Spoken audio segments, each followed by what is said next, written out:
الحمد لله وكفى وسلام على عباده الذين اصطفى أما بعد فأعوذ بالله من الشيطان الرجيم بسم الله الرحمن الرحيم وما أرسلناك إلا رحمة للعالمين صدق الله المولانا العظيم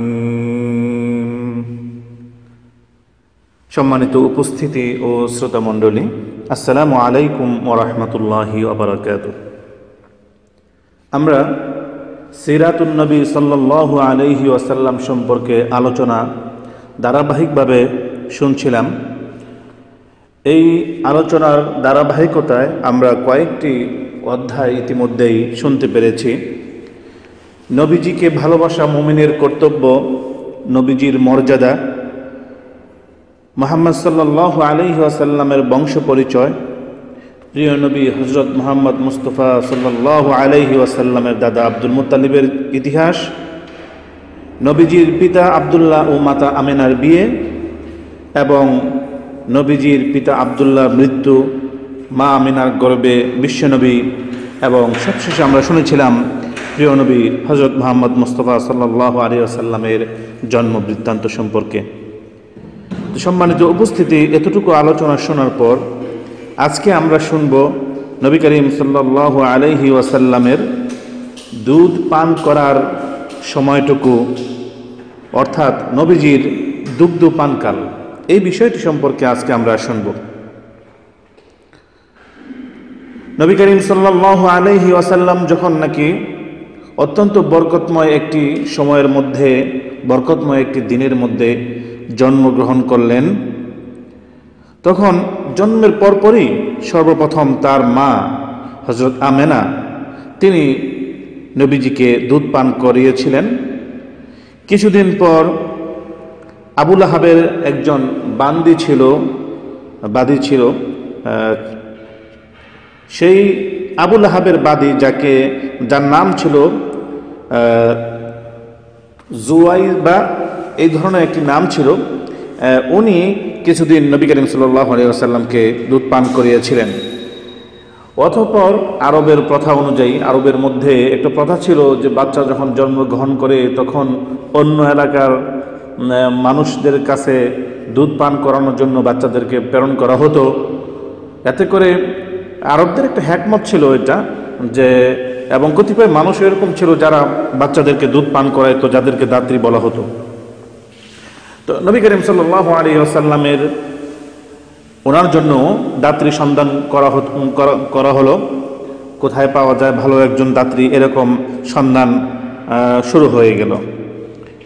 অতঃপর কিছুদিন পর হাওয়াজিন নামক একটি গোত্র আছে আরবের মধ্যে, ওই হাওয়াজিন নামক গোত্রের বনি সাদ নামক একটি এলাকা, ওই বনি সাদ নামক এলাকার একজন মহিলা যার নাম হলো হালিমা সাদিয়া, এই হালিমা সাদিয়া সবশেষে নবী করিম সাল্লাল্লাহু আলাইহি ওয়াসাল্লামকে দুধ পান করানোর জন্য উনি পেয়েছেন, অথবা নবী করিম সাল্লাল্লাহু আলাইহি ওয়াসাল্লামের জন্য হালিমা দুধ মাতা হিসাবে নির্বাচিত হয়েছেন। যদিও এখানে মাঝখানে বেশ কিছু মজার ঘটনা ঘটে গেছে, বিষয়গুলো আমরা শুনব।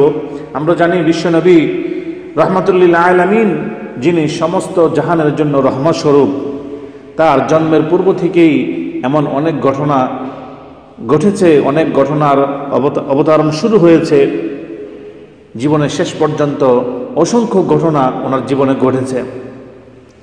তো আমরা দেখতে পাই, ইতিহাস থেকে আমরা দেখতে পাই যে বাচ্চাকালে যখন তিনি দুধের শিশু, এমন সময়ে অনেক মজার ঘটনা ঘটে গেছে। তো তার মাঝে হালিমা সাদিয়া রাদিয়াল্লাহু তাআলা আনহার সাথে কিছু ঘটনা ঘটেছে, আজকে আমরা সেই বিষয়টি শুনব। হাওয়াজিন নামক গোত্রের যে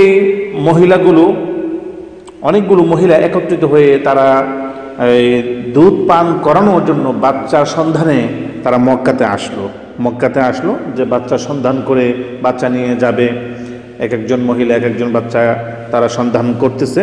এরকমভাবে একটি দল, মহিলাদের একটি দল, একটি কাফেলা এই মক্কায় আসলো। সাথে সাথে এই হালিমা সাদিয়া রাদিয়াল্লাহু তাআলা আনহা তিনিও সাথে ছিলেন।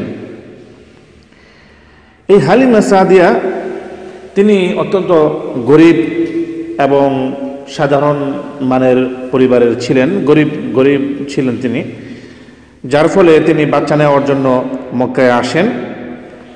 যখন মক্কায় আসেন তারপরে অন্য অন্য মহিলারা যারা একটু হৃষ্টপুষ্ট অথবা সুঠাম দেহের অধিকারী, শক্তিশালী, তারা ভালো ভালো বাচ্চাদেরকে, যাদের অর্থনৈতিক অবস্থা ভালো, তারপরে বিভিন্নভাবে যারা সচ্ছল এমন বাচ্চাদেরকে নেওয়ার জন্য সবাই আগ্রহী। কেননা বাচ্চাদেরকে দুধ পান করানোর পরে ভালো একটা উপঢৌকন পাওয়া যায়, ভালো কিছু তার মূল্য পাওয়া যায়। এই জন্য সবাই সচ্ছল এবং ধনাঢ্য পরিবারের সন্তানদেরকে দাত্রীরা সাধারণত খুঁজে থাকে।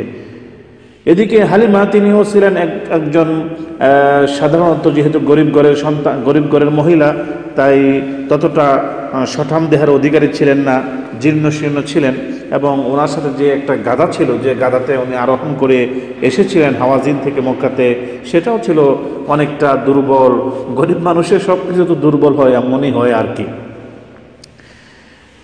তো ঘটনাক্রমে অন্যান্য মহিলা অন্যান্য বাচ্চাদেরকে পেয়ে গেল, আর এদিকে নবী করিম সাল্লাল্লাহু আলাইহি ওয়াসাল্লামের জন্য আর কেউ রইল না। আর এদিকে হালিমাও এরকম কোনো বাচ্চা আর পেল না। তখন সবশেষে সিদ্ধান্ত হলো যে উনি মুহাম্মদকে নিবেন। তখন মা আমিনার সাথে আব্দুল মুতালিবের সাথে কথাবার্তা ফাইনাল হলো, চুক্তি সেরে হালিমা সাদিয়া রাদিয়াল্লাহু তাআলা আনহা তিনি আমাদের শিশু নবীকে নিয়ে চললেন তার বাড়ির দিকে। পিছনে আমেনা তাকিয়ে আছে, তার ছোট্ট দুধের শিশুকে হালিমা সাদিয়ার কোলে দিয়ে পিছনে তাকিয়ে আছে। আমার নারী ছাড়া ধন চলে যাচ্ছে দুধ পান করার জন্য অন্য এলাকায়। অত্যন্ত ব্যথিত মন নিয়ে তিনি বিদায় দিলেন তার কলিজা ছাড়া ধন শিশু মুহাম্মদকে। অতঃপর হালিমা সাদিয়া রাদিয়াল্লাহু তাআলা আনহা তিনি যখন নাকি শিশু মুহাম্মদকে তার কোলে তোলে তার গাদার পিঠে উঠে বসলেন, তখনই ঘটল মজার একটি ঘটনা। কি সেই ঘটনা? সারাদিন সবাই যে সমস্ত কাফেলা এসেছিল, ওই মহিলাদের যে কাফেলা, যারা দাত্রী দুধ পান করানোর জন্য যারা এসেছিল, তারা সারাদিন বাচ্চা সংগ্রহ করে সন্ধ্যায় অথবা সকালে অথবা যে কোনো একটা সময়ের মধ্যে তারা একসাথে আবার রওনা করলো নিজ নিজ এলাকার দিকে। যখন রওনা করার পর আসার সময় কি ঘটনা ঘটেছিল? আসার সময় ঘটনা ঘটছিল, যেহেতু হালিমা সাদিয়ার গাধাটা জীর্ণশীর্ণ এবং একদম আদামরা বলা যেতে পারে, যার ফলে ওই গাধাটা খুব ভালো করে চলতে পারে না, ধীরে ধীরে চলে। এই জন্য অন্য অন্য মহিলারা বারবার বলতো, ও হালিমা তোমার গাধা এত দুর্বল কেন, তাড়াতাড়ি আসো, সন্ধ্যা হয়ে যাচ্ছে, তাড়াতাড়ি আসো, ওখানে যেতে হবে। এরকম বারবার তাগদা করতো হালিমাকে। কিন্তু মাশাআল্লাহ বারাকাল্লাহ, শিশু নবী হযরত মুহাম্মদ মুস্তাফা সাল্লাল্লাহু আলাইহি ওয়াসাল্লামকে যখন কোলে তোলে হালিমা সাদিয়া রাদিয়াল্লাহু তাআলা আনহা তিনি যখন নাকি তার গাধার পিঠে আরোহণ করলেন, এরপর শুরু হইল এক চমক। কি সেই চমক? গাধাটা আগের তুলনায় অনেক দ্রুত চলতে লাগলো এবং দ্রুত চলতে লাগলো। তখন হালিমা রাদিয়াল্লাহু তাআলা আনহা তিনিও ভাবলেন, ব্যাপারটা কি, আমার গাধা তো এত জোরে হাঁটতে পারে না, সাধারণত সে জীর্ণশীর্ণ গাধা, এত জোরে জোরে হাঁটতেছে কেন? এবং শুধু মনে হচ্ছে না, এত জোরে জোরে হাঁটছে যে অন্যান্য মহিলারা তারা অনেকটা পিছনে পড়ে গেছে। তখন মহিলারা ডেকে ডেকে বলে, ও হালিমা তোমার কি হলো, তুমি এত জোরে জোরে কিভাবে চলে যেতে পারছো, তোমার গাধা এত জোরে জোরে হাঁটতে পারছে কি করে?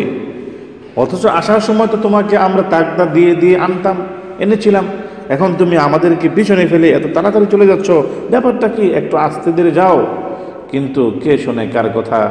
শিশু নবীকে নিয়ে যে গাধার উপরে আমাদের নবীজির দুধমা হালিমা বসেছেন, সেই নবীজি বিশ্বনবী দুজাহানের সর্দার, তিনি কি করে পিছনে পড়ে থাকবেন? আল্লাহ রাব্বুল আলামিন বরকত দিয়ে দিলেন, গাধার মধ্যে রুহানি শক্তি দিয়ে দিলেন। সেই গাধা হালিমাকে এবং শিশু নবীকে নিয়ে দ্রুত দ্রুত এগিয়ে চলছে। আর অন্য অন্য মহিলারা অনেক পিছনে পড়ে রইল। এইভাবে প্রথম যে একটি অলৌকিক ঘটনা হালিমা সাদিয়া রাদিয়াল্লাহু তাআলা আনহা তিনি অবলোকন করলেন, যখন নাকি তার এই জীর্ণ শীর্ণ গাধার উপরে তিনি আরোহণ করেছিলেন শিশু নবীকে কোলে নিয়ে। এরপর তিনি বাড়িতে গেলেন। বাড়িতে যাওয়ার পর তার যে দুধের বাচ্চাগুলো, তার যে বকরি ছিল, কিছু বকরি, ওই বকরিগুলো মাঠে দেওয়া হচ্ছিল।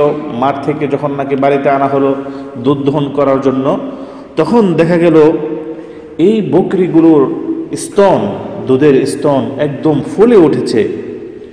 তিনি দুধ দহন করলেন এবং ভাবলেন, ঘটনাটা কি, আমার বকরি, এটা তো প্রতিদিন আমি দুধ দহন করি, একটা নির্দিষ্ট পরিমাণ আমার আইডিয়া হয়ে গেছে, এই পরিমাণ দুধ হয়। আলহামদুলিল্লাহ, আজকে যথেষ্ট বেশি দুধ আজকে পাওয়া গেল এবং সেই দুধ তারা পরিবারের সবাই তৃপ্তি সহকারে পান করলো। আল্লাহ রাব্বুল আলামিন শিশু নবীর জন্য ওই বকরির দুধের স্তনের ভিতরে আল্লাহর কুদরতি বরকত তিনি ঢেলে দিলেন। আর এই দুধের এই বৃদ্ধির পরিমাণ দেখে হালিমা রাদিয়াল্লাহু তাআলা আনহা তিনি নিজেও অবাক হয়ে গেলেন। এরকমভাবে একদিন, 2 দিন, 3 দিন, প্রতিদিনই এমনই ঘটনা ঘটছে। আগের তুলনায় অনেক পরিবর্তন হয়ে গেছে। এখন তারা পর্যাপ্ত পরিমাণে দুধ পায়, নিজেরা দুধ পান করে এবং যথেষ্ট পরিমাণের দুধ হয় এই বকরিগুলো থেকে। তখন আশেপাশে যে প্রতিবেশী ছিল, তাদেরও তো বকরি ছিল, তারা হালিমার বকরির দুধের এই বৃদ্ধির অবস্থা দেখে সবাই অবাক হয়ে বলতে লাগলো, ঘটনাটা কি? হালিমার বাড়িতে ছোট বাচ্চা আসার পরে এখন তো হালিমার গাদাও জোরে হাঁটে, হালিমার গাদাও শক্তিশালী হয়ে গেছে, হালিমার বকরিগুলো যেন দুধ অনেক বেশি দেয়। তখন তারা বলাবলি করতে লাগলো, আমাদের বকরিগুলোর দুধ আগের চেয়ে বাড়ে না কেন? কেউ বলতে লাগলো, আরে হালিমার বকরি যে জায়গাতে ঘাস খাওয়ায়, তোমাদের বকরিগুলো সেখানে দাও।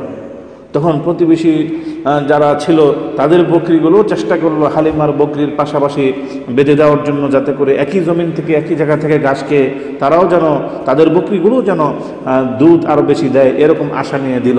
কিন্তু আল্লাহ তাআলা যাকে চান তাকেই তো বরকত দেন। আল্লাহ তাআলা যাকে মহব্বত করেন তাকেই তিনি উন্নতির চরম শিখরে তিনি তাকেই পৌঁছান। তো যাই হোক, আশেপাশের প্রতিবেশীর লোকজনেরা তাদের বকরিগুলো হালিমার বকরির পাশে যদিও বেঁধেছিল, একই জমিন থেকে একই জায়গা থেকে ঘাস খায়, অথচ হালিমার বকরির দুধের স্তন ফুলে যায়, একেবারে একদম সডল হয়ে যায়। আর অন্যান্য মানুষের বকরিগুলো আগে যেমন ছিল তেমনই রয়ে গেল। তো এইভাবে হালিমা সাদিয়া রাদিয়াল্লাহু তাআলা আনহা শিশু নবী হযরত মুহাম্মদ মুস্তাফা সাল্লাল্লাহু আলাইহি ওয়াসাল্লামকে তার বাড়িতে আনার জন্য যখন নাকি রওনা করেছিলেন, প্রথমত গাধার মধ্যে চমৎকার একটি চমক দেখেছিলেন এবং দ্বিতীয়ত বাড়িতে তার বকরিগুলো, জীর্ণ শীর্ণ বকরিগুলো, এখন যে বকরিগুলো একদম অল্প দুধ দিত, সেই বকরিগুলোর দুধের পরিবর্তন এবং বৃদ্ধির পরিবর্তন দেখে তিনি সত্যি অবাক হলেন। তারপর এইভাবে তিনি যখন নাকি কয়েকটি ঘটনা দেখলেন, তখন এই শিশুর প্রতি, এই বাচ্চার প্রতি হালিমার অনেক ভালোবাসা আগের তুলনায় আরও অনেক বেশি বেড়ে গেল এবং তার প্রতি একটা আন্তরিকতা নতুন করে বৃদ্ধি পেল। এইভাবে হালিমা রাদিয়াল্লাহু তাআলা আনহা তিনি 2 বছর পর্যন্ত শিশু মুহাম্মদকে দুধ পান করাইলেন। দুধ পান করানোর পরে তিনি নিয়ে গেলেন তার মায়ের কাছে। যেহেতু 2 বছরের কন্ট্রাক্ট ছিল, 2 বছর পর্যন্ত দুধ পান করানোর পর শিশু নবীকে তার মায়ের কাছে নিয়ে গেলেন আবারও মক্কাতে, এবং সেখানে নিয়ে গিয়ে বললেন, ওগো আমেনা, আপনার এই বাচ্চা তো আমার কাছে যখন দুধ খাইছে, সে তো এখন আমার নিজের সন্তানের মতো, তাকে তো আমার অনেক ভালো লাগে, তার দিকে তাকাইলে কেন জানি আমার নিজের সন্তানের মতোই মনে হয়, সুতরাং তাকে খালি আমার কাছে রাখতেই মনে চায়। আপনার যদি কোনো অভিযোগ না না থাকে, কোনো সমস্যা না থাকে, তাহলে এই বাচ্চাকে আমার কাছে আরও কিছুদিন রাখুন, আমি তাকে আরও কিছুদিন রাখতে চাই। 2 বছরের কন্ট্রাক্ট ছিল বিদায় উনি নিয়ে এসেছিলেন, 2 বছর সময়সীমা শেষ হওয়ার সাথে সাথে, কিন্তু আরও কিছুদিন রাখার জন্য তিনি আকাঙ্ক্ষা ব্যক্ত করলেন শিশু নবীর মায়ের কাছে, আমেনার কাছে। আর এদিকে তখন মক্কার মধ্যে কিছু রোগ বালাই সরাসরি ছিল, বিশেষ করে বিভিন্ন রকমের ভাইরাস সংক্রান্ত কিছু রোগ তখন মক্কার মধ্যে সরাসরি ছিল। ইত্যাদি বিষয়গুলোকে চিন্তা করে শিশু নবীর মা আমেনা তিনি চিন্তা করলেন, এখন 2 বছর তো দুধ পান করাইলো বরাবর ভালো করে, এখন তো বাচ্চাকে নিয়ে আসলো, এখন যদি মক্কাতে রাখি তাহলে তো বাচ্চার কোনো রোগ বালাই হয়ে যেতে পারে। তো হালিমা যেহেতু নিজ থেকে খুশি মনে নিয়ে যেতে যাচ্ছে, তাহলে আর আপত্তি করে লাভ কি? তখন মা আবারও তার বাচ্চাকে নারী ছেড়া দন শিশু নবী হযরত মুহাম্মদ মুস্তাফা সাল্লাল্লাহু আলাইহি সাল্লামকে কিছুদিন রেখে আদর করে, সোহাগ করে, যত্ন করে তারপর আবারও হালিমার কাছে আরও কিছুদিন রাখার জন্য তিনি দোয়া করে দিয়ে দিলেন। এমনইভাবে হালিমা রাদিয়াল্লাহু তাআলা আনহা হযরত নবী করিম সাল্লাল্লাহু আলাইহি ওয়াসাল্লামকে প্রায় 2 বছর তো দুধ পান করালেন, তারপরে আরও 3টি বছর রাখার সুযোগ পেলেন। মোট 5টি বছর তিনি হালিমার কাছে ছিলেন। হালিমা রাদিয়াল্লাহু তাআলা আনহা নবীজিকে তার ঘরে 5টি বছর লালন পালন করেছেন। শিশুকালের যে কঠিন সময়গুলো, বাচ্চাদের কঠিন সময়গুলো কিন্তু শিশুকালে, সেই কঠিন সময়গুলো কিন্তু এই পাড়ি দিয়েছেন মা হালিমার ঘরে। আর মা হালিমা অত্যন্ত যত্ন করে, আদর করে, মায়া করে, মহাব্বত করে আমাদের নবীজিকে লালন পালন করেছেন। এবং হালিমা রাদিয়াল্লাহু তাআলা আনহার আরও কয়েকজন সন্তান ছিল, হুজাইফা, তারপরে হুজাফা, শায়মা, ও তারপরে উনাইসা, এরকম আব্দুল্লাহ সহ আরও বেশ কয়েকজন সন্তান ছিল। তারাও ছোট যে সন্তানগুলো ছিল তাদের সাথে ভাইয়ের মতো মিলেমিশে একসাথে চলাফেরা করতেন, এবং শিশুনবী তাদের সাথে বাল্যকালের যে খেলাধুলাগুলো তাদের সাথেই হালিমার সন্তানদের সাথে ওই সময়টুকু, বাল্যকালের সময়টুকু কাটিয়েছেন। এইভাবে 5 বছর যখন নাকি পূর্ণাঙ্গ হয়ে গেল, তারপর আবার তিনি মক্কায় তার মায়ের কাছে তার মায়ের আমানত ফিরিয়ে দেওয়ার জন্য নিয়ে আসলেন মক্কাতে। তো যিনি নবী করিম সাল্লাল্লাহু আলাইহি সাল্লামের অত্যন্ত গুরুত্বপূর্ণ কষ্টের সময়গুলোতে যিনি সবচেয়ে কাছে থেকে মায়ের ভালোবাসার আঁচল দিয়ে আগলে যিনি রেখেছিলেন, তিনি হলেন হালিমা সাদিয়া রাদিয়াল্লাহু তাআলা আনহা। এই হালিমা সাদিয়া, তার স্বামীর নাম ছিল হারিস ইবনু আব্দুল উজ্জা। হারিস ইবনু আব্দুল উজ্জা ছিল তার স্বামীর নাম, এবং তার 4 জন সন্তান ছিল আব্দুল্লাহ, উনাইসা, হুজাইফা, হুজাফা। আব্দুল্লাহ, উনাইসা, হুজাইফা, হুজাফা এবং শাইমাও বলা হয়। এই 4-5 জন সন্তান ছিল আমাদের মা হালিমার। তো রাসূল কারীম সাল্লাল্লাহু আলাইহি ওয়াসাল্লাম সেই পরিবারের মধ্যে প্রায় 5 থেকে 6 বছরের মতো একটা সময় তিনি অতিবাহিত করলেন। তারপর মায়ের কাছে চলে আসলেন। তারপর দীর্ঘদিন পর্যন্ত হালিমা সাদিয়া রাদিয়াল্লাহু তাআলা আনহা নবীজির বিরহ বেদনা মনের মধ্যে লালন করেই সময়গুলো অতিবাহিত করতে লাগলেন। একটা সময় মা হালিমারও বয়স হলো, নবীজির উপরও নবুয়ত আসলো। নবীজির উপর যখন নাকি নবুয়ত আসলো, তারপর নবীজি অন্যান্য মানুষের মতো করে তার যখন নাকি নবীজির উপরে হুকুম আসলো আল্লাহ তাআলার পক্ষ থেকে, ওয়ানজির আশিরাতাকাল আকরাবিন, হে নবী আপনি আপনার নিকটতম মানুষদেরকে প্রথমে দাওয়াত করুন ইসলামের পথে। তখন তিনি তার বন্ধুবর আবু বকর এবং স্ত্রী খাদিজা এবং চাচাতো ভাই আলী, এরকমভাবে কাছে যারা তাদেরকে তিনি প্রথমে দাওয়াত দিলেন। সেই দাওয়াতের মধ্যে তার দুধ মাতা হালিমাকেও তিনি স্মরণে রাখলেন, তাকেও তিনি দাওয়াত দিলেন। সময় সুযোগে হালিমা সাদিয়া রাদিয়াল্লাহু তাআলা আনহা তিনি এবং তার স্বামী হারিস ইবনে আব্দুল উজ্জা উভয় ইসলাম গ্রহণ করেছিল। তবে হালিমার সন্তানদের মধ্য থেকে আরও যে 4-5 জন সন্তান ছিল, তাদের সবাই ইসলাম গ্রহণ করেনি, কেউ ইসলাম ধর্ম গ্রহণ করেছিল। বলতে গেলে তাদের পরিবারের সবাই নবীজিকে ভালোবাসতেন, এবং এই ভালোবাসা দিয়ে তিনি তার পরিবারের একজন হয়ে থেকেছিলেন। এভাবে নবী করিম সাল্লাল্লাহু আলাইহি সাল্লামের জীবনের বাল্যকালের সময়টুকু এভাবেই কেটেছে। তো যাই হোক, আজকে আমরা আলোচনা শুনলাম নবী করিম সাল্লাল্লাহু আলাইহি ওয়াসাল্লামের বাল্যকালের দুধ পান করাকালীন সময়ের কথাগুলো আমরা শুনলাম। তো আল্লাহ রাব্বুল আলামিন আমাদেরকে নবীজির জীবনের বাকি আলোচনাটুকু, জীবন চরিত্র সম্পর্কে বাকি আলোচনাটুকু যেন আমরা ধারাবাহিকভাবে শুনতে পারি সেই তৌফিক দান করুন। ওয়া আখিরু দাওয়ানা আনিল হামদুলিল্লাহি রাব্বিল আলামিন। আসসালামু আলাইকুম ওয়া রাহমাতুল্লাহি ওয়া বারাকাতুহু।